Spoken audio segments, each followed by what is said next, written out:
It was a crisp autumn evening in Boston, Massachusetts. The leaves had turned golden, the air was filled with the scent of roasted chestnuts drifting in from a nearby street vendor, and the Parker family home glowed warmly against the fading sunset. Inside, Emily Parker, a 26-year-old graduate student, was setting the dinner table. Her mother, Margaret Parker, bustled around the kitchen, barking orders with her usual perfectionist tone. Emily's father, Richard Parker, sat in his leather chair in the living room, sipping his bourbon quietly, his sharp eyes fixed on the evening news. Her older brother, Daniel, scrolled through his phone, barely acknowledging anyone. To an outsider, the Parkers looked like the perfect American family. A well-kept suburban home, smiling faces and family portraits lining the walls, and a tradition of sitting together for Sunday dinner. But for Emily, the ritual felt more like a performance than a gathering of love. "Emily, make sure the forks are perfectly aligned," Margaret snapped, adjusting a napkin as though the president himself were about to dine with them. Emily sighed but said nothing. She had grown up knowing that her mother valued appearances above everything. When the meal was finally laid out, roast turkey, mashed potatoes, green beans, and Margaret's famous apple pie, the family gathered. The conversation started light. Daniel bragging about his promotion at the real estate firm, Richard nodding with quiet pride, Margaret asking polite but shallow questions. Then Margaret turned to Emily. "So, Emily, any progress with your thesis?" Her tone carried the weight of expectation, not curiosity. Emily hesitated. "I'm still working through the archives. It's taking time." Margaret's smile tightened. "You're always taking time. Maybe if you were more focused, like your brother, you'd already be finished." Daniel smirked.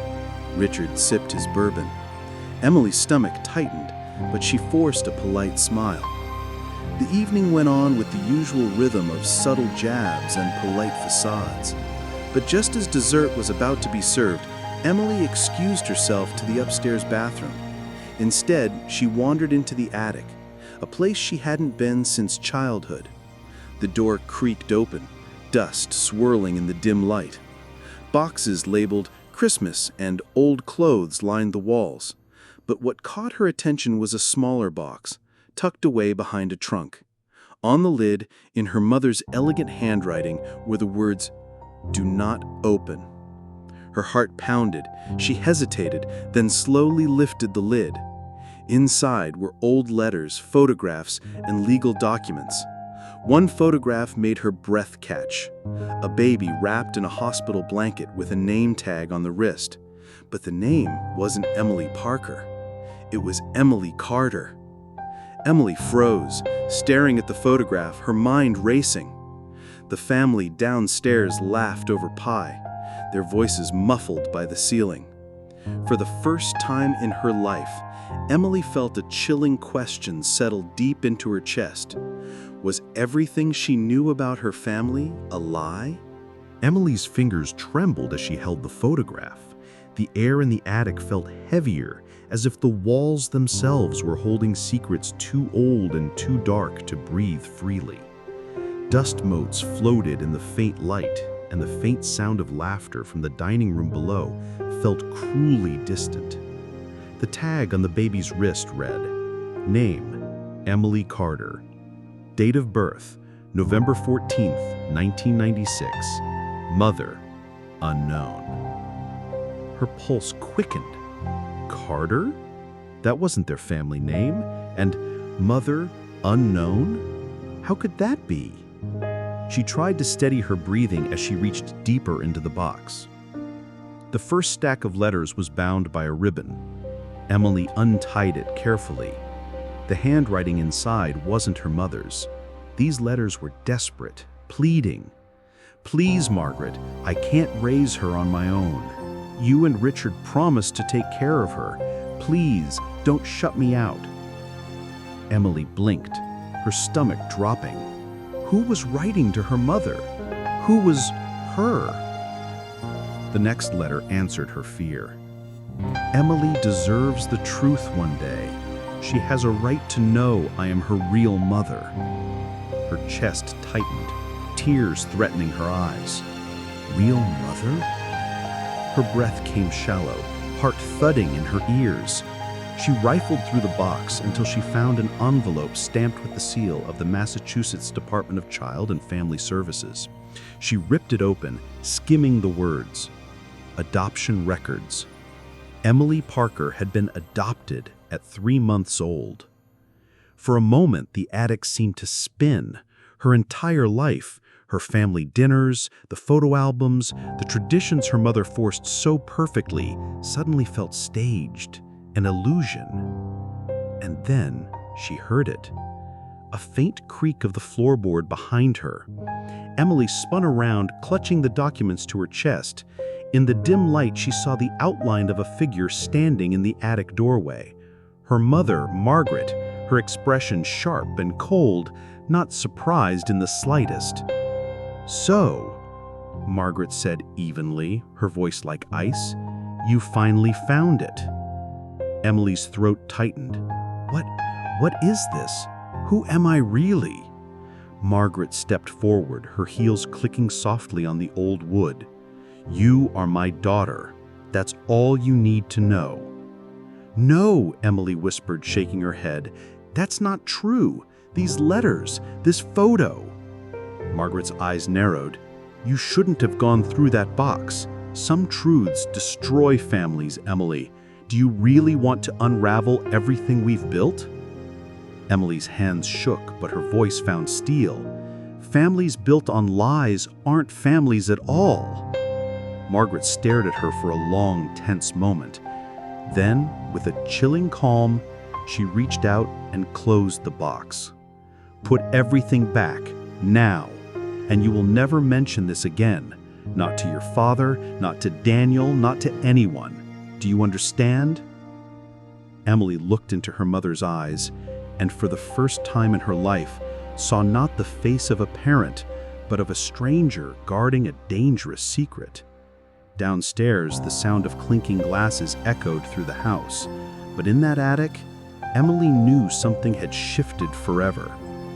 She wasn't just Emily Parker anymore. She was Emily Carter, and she needed to know why that truth had been buried. The attic no longer felt like a dusty storage space. It felt like a battlefield. Emily's hands were still trembling when she finally slipped the adoption papers and letters into her sweater pocket. Margaret stood stiff, her arms crossed, her gaze sharp like glass. "You'll destroy this family if you keep digging," Margaret said, her voice hushed but cutting. Emily didn't answer. She brushed past her mother, the papers hidden tightly against her side. When she reached her bedroom, she locked the door, her chest heaving. She spread the letters across her bed. One in particular caught her attention. It was dated December 1996, 3 weeks after her supposed birth. The ink was smudged, as if the writer had been crying while writing it. "I've been patient, but I can't stand being away from her anymore. She has my eyes, Margaret. You promised me I could visit at least. If you keep her from me forever, I'll go to Richard. He deserves to know the full truth too. Don't make me do that." It was signed with a name Emily had never heard before. Claire Whitman. Emily's throat went dry. Claire, was she my real mother? Her thoughts spun wildly. She pictured all those Sunday dinners, her mother's controlling perfectionism, her father's silence, her brother's arrogance. Had they all known? Did Dad know? Did Daniel know? Or was she the only one living in the dark? Emily's phone buzzed suddenly, making her jump. A text from Daniel lit up the screen. "Mom says you're upset. Just let it go, Em. It's not worth it." Her stomach twisted. So Daniel knows too. Anger burned hotter in her chest. Everyone had been in on it. Everyone but her. She turned back to the pile of papers, rifling through for more, and then she found it. An envelope at the bottom of the stack, sealed, with her name written on the front in delicate handwriting. Not Margaret's. Emily's fingers shook as she tore it open. My dearest Emily, if you are reading this, it means the day has come when the truth can no longer be hidden. I wanted to be there for you, but they wouldn't let me. They told me it was for the best, but a mother's love can't be erased by lies. Someday, you'll find me.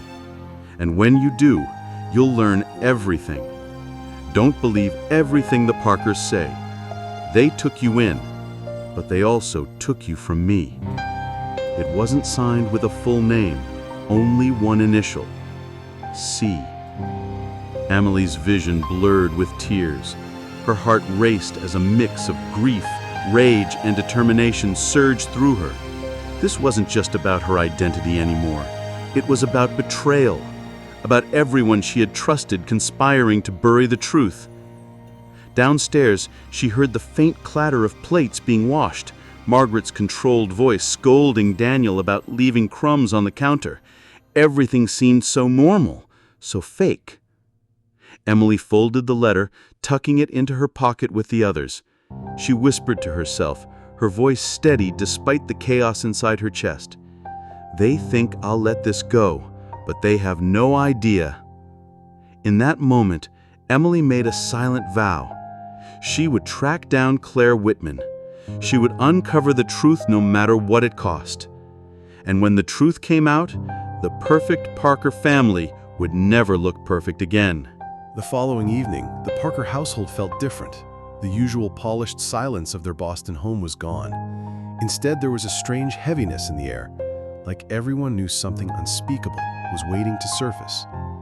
Emily had spent the whole night clutching the letters under her pillow, replaying her mother's icy words in the attic. The photograph, the adoption papers, and Claire Whitman's desperate letters haunted her every thought. Sleep had been impossible.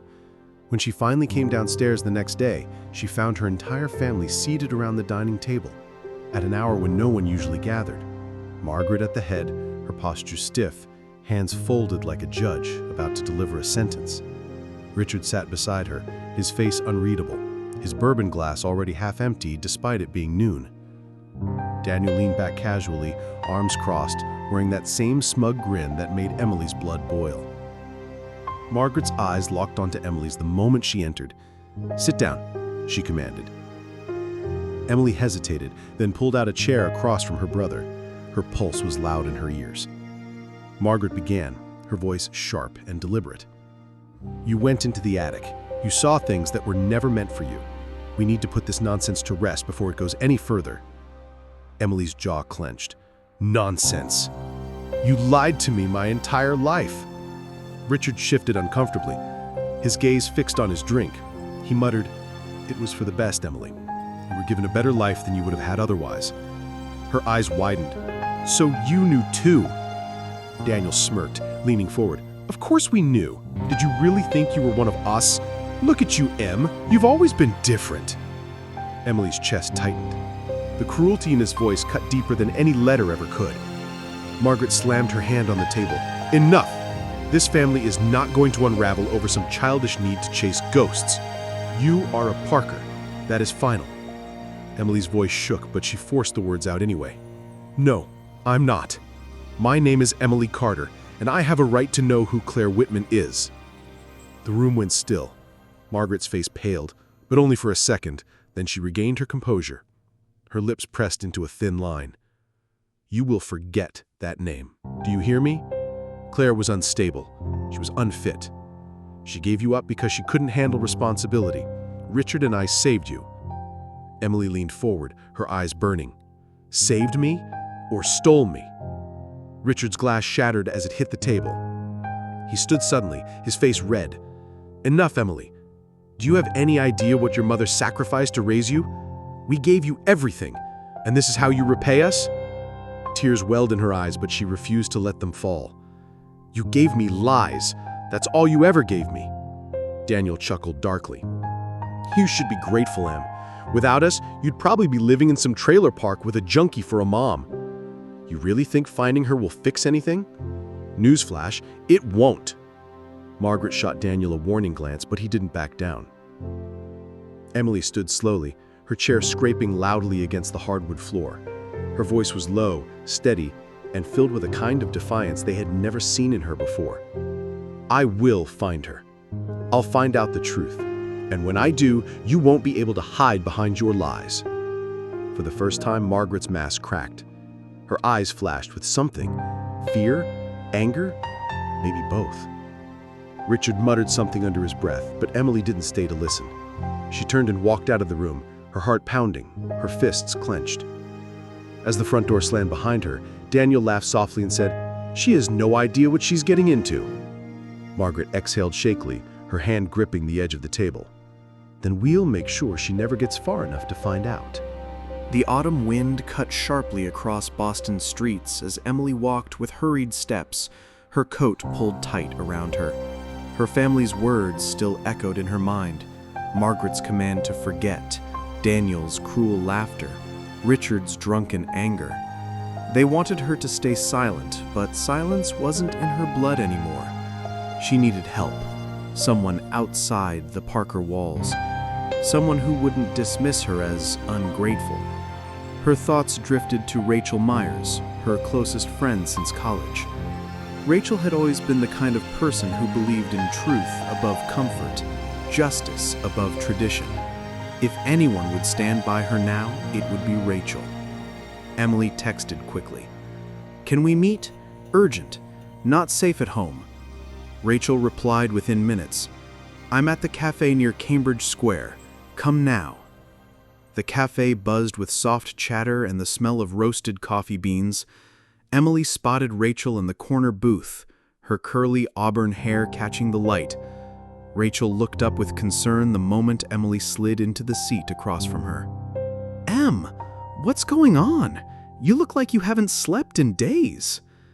Emily's voice trembled as she pulled the folded letters from her pocket and placed them on the table. "I found out I'm adopted. My real mother's name is Claire Whitman. My family hid everything from me." Rachel's eyes widened. She scanned the letters, her jaw tightening. "Oh my God! Em, this is huge! You need to find her. She deserves to be in your life." Relief flooded Emily's chest. Finally, someone on my side.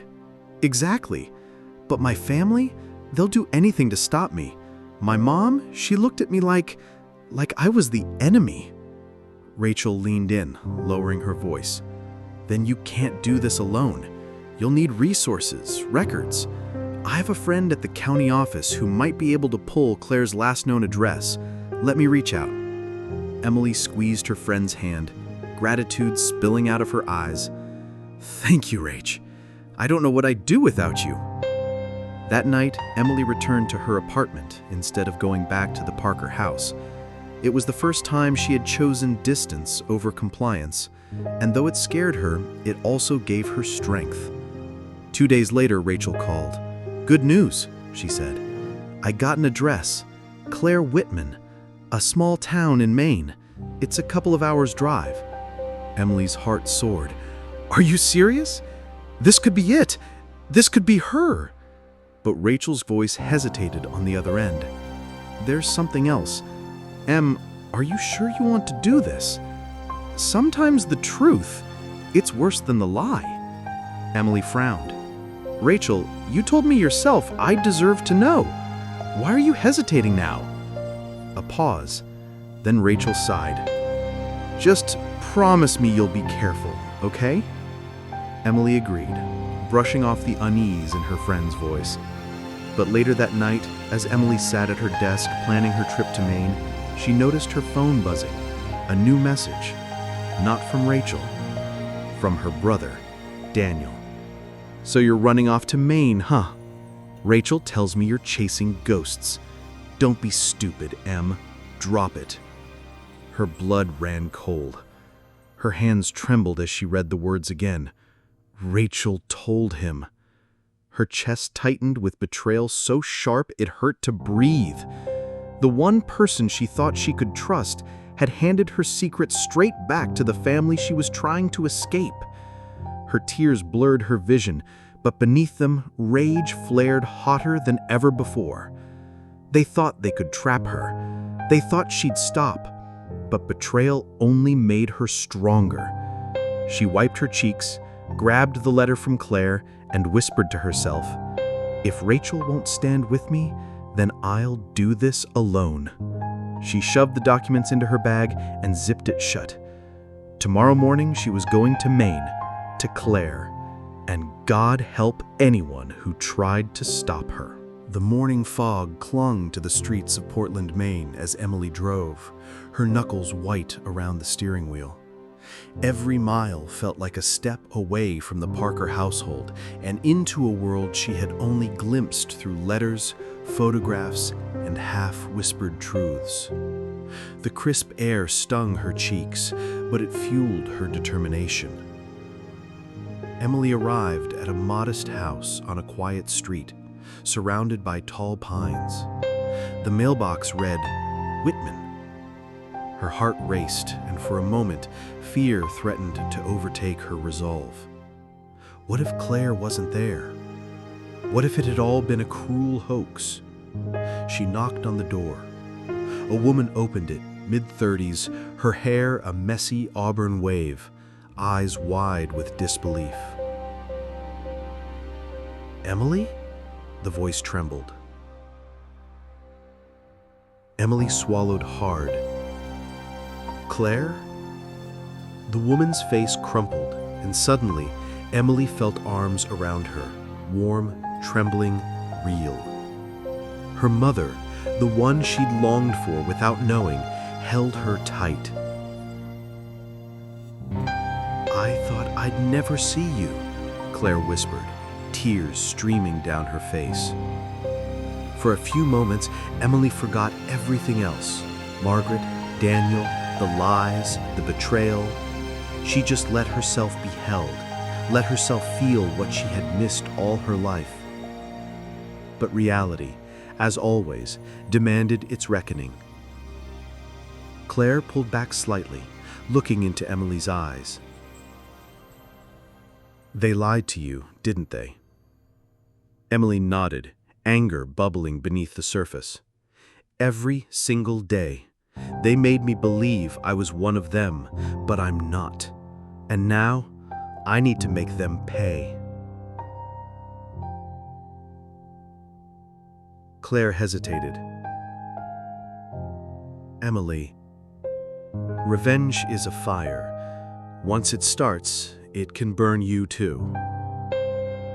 Emily's jaw tightened. "I know, but it's the only way they'll understand what they did to me." Back in Boston, Margaret sensed a shift. Emily had been gone for 2 days, and the house felt empty in a way that unsettled her. Daniel checked his phone obsessively, trying to anticipate her next move. Richard muttered to himself, but even he felt powerless. Emily had already started making plans. Using her knowledge of her father's business dealings, she discovered weaknesses in his real estate investments. She also reached out discreetly to people in her mother's social circle, learning how far Margaret's reputation depended on appearances. Her first act of revenge was subtle, almost invisible. A carefully drafted anonymous tip to one of Richard's major clients, revealing discrepancies in the bookkeeping that could trigger audits, just enough to unsettle him. Next, she contacted a local food critic under a pseudonym and praised Claire's bakery, highlighting Emily Carter's secret recipes that were surprisingly similar to Margaret's prized family dishes. Soon, social media buzzed about the new talent in Maine, indirectly undermining Margaret's culinary prestige in Boston. With every small victory, Emily felt a surge of power, a vindication she had been denied all her life. She had thought she was weak, powerless, and alone. Now she knew otherwise. Late at night, Emily looked at herself in the mirror. Her reflection was no longer just the adopted daughter of the Parkers. She was Emily Carter, a woman with truth, fire, and purpose. She whispered softly, almost to herself, "They underestimated me. They built walls of lies, but fire burns through walls. And for the first time, she smiled, not with innocence, but with the quiet satisfaction of someone who had just lit the first spark of her revenge. Boston glimmered under the evening sky, the city lights reflecting off the sleek windows of the Parker family home. Inside, the Parkers were gathered once more, unaware that tonight would be unlike any other family gathering. Emily arrived quietly, dressed in a tailored suit that gave her an air of authority. She carried nothing but a small stack of documents and a tablet containing videos, photographs, and emails she had meticulously collected over the past weeks. Claire Whitman followed, her presence a calm but powerful counterbalance to Emily's controlled intensity. Margaret glanced up from arranging the dinner table. "Emily, you're home early?" Her tone held suspicion, a hint of unease creeping in. Emily's smile was slow, deliberate. "I've come to set the record straight." Richard and Daniel exchanged puzzled looks, the air growing tense. Emily set the tablet on the table. "Everything you've built, your stories, your lies, they're about to be exposed." Margaret's lips tightened. "What are you talking about?" Emily tapped the screen, and the first video played, a recording of Daniel laughing as he mocked Emily for her imaginary family problems, Margaret's voice in the background enforcing her control, and Richard ignoring every plea Emily had ever made. The sound of their cruelty filled the room, undeniable and vivid. Margaret's face paled. Richard's jaw tightened. Daniel froze. Emily continued, her voice rising, commanding the room. "You erased Claire Whitman from my life. You hid the truth, told me I was one of you when I wasn't. But the truth can't be hidden anymore." She pressed another button, and photographs of the adoption papers, letters, and emails appeared. Each document meticulously detailed the deception, the lies, and the ways the Parkers had manipulated Emily's life. Daniel's face twisted in anger. This is manipulation. You're turning this against us." Emily's gaze was unwavering. "No, Daniel, this is truth. Your manipulation is over." Margaret's voice was trembling now. "Emily, please, we did what we thought was best." Emily shook her head. "Best for you, maybe, but not for me. You wanted control, appearances, perfection. But family isn't about perfection. It's about honesty. And you gave me lies instead." Claire stepped forward, placing a hand on Emily's shoulder. "I am your daughter, and no matter what they say, that truth stands." Emily's phone buzzed.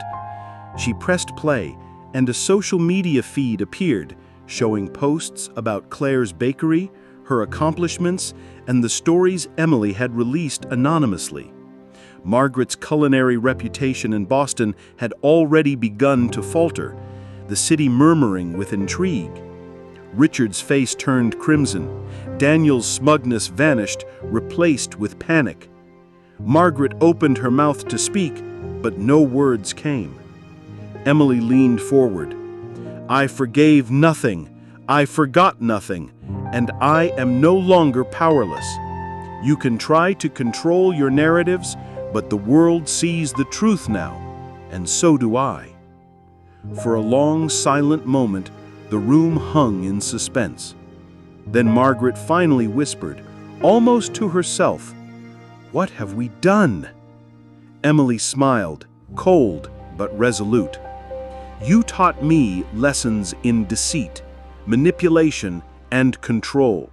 I learned them well, and now the fire you tried to bury has consumed everything you thought untouchable." Claire embraced Emily again, proud and protective. Emily turned to face the Parkers one last time. "I am Emily Carter, and nothing you do can take that away."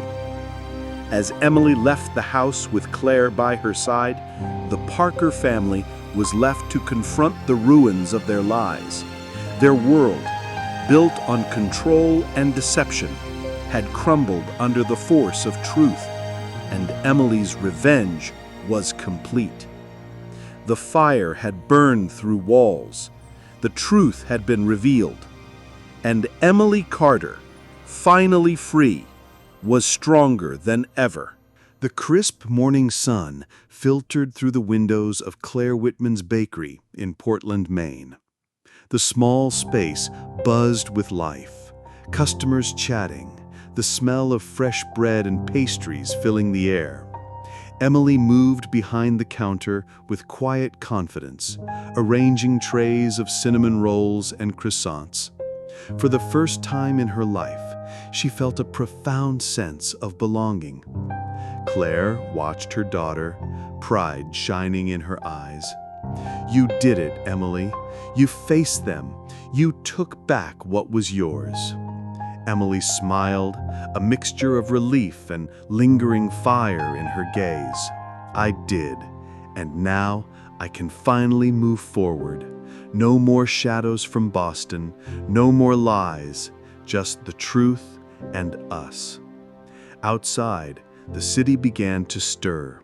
Social media still buzzed with news about the Parker family, their carefully curated image dismantled by Emily's revelations. Margaret's culinary empire was reeling, Richard's business reputation took a blow, and Daniel faced scrutiny from colleagues and friends alike. The Parkers, once untouchable, were now forced to confront the consequences of their deceit. Emily didn't feel satisfaction in revenge for its own sake. She felt power in reclaiming her life. Each post, each shared document, each subtle exposure had been a step toward liberation, not cruelty. Weeks passed. Emily worked at the bakery, connecting with customers, learning Claire's recipes, and building a life on honesty and love. Slowly, Boston faded into memory, a distant storm that no longer threatened her peace. One evening, as the sun dipped behind the pine trees, Emily and Claire sat on the small porch, sipping tea. "Do you regret it?" Claire asked softly. Emily shook her head. "No, I needed to know the truth, and now I'm free to be myself. I don't hate them, I just don't need them in my life anymore." Claire reached across the table, holding Emily's hand. "You've grown so strong, Emily. I always knew you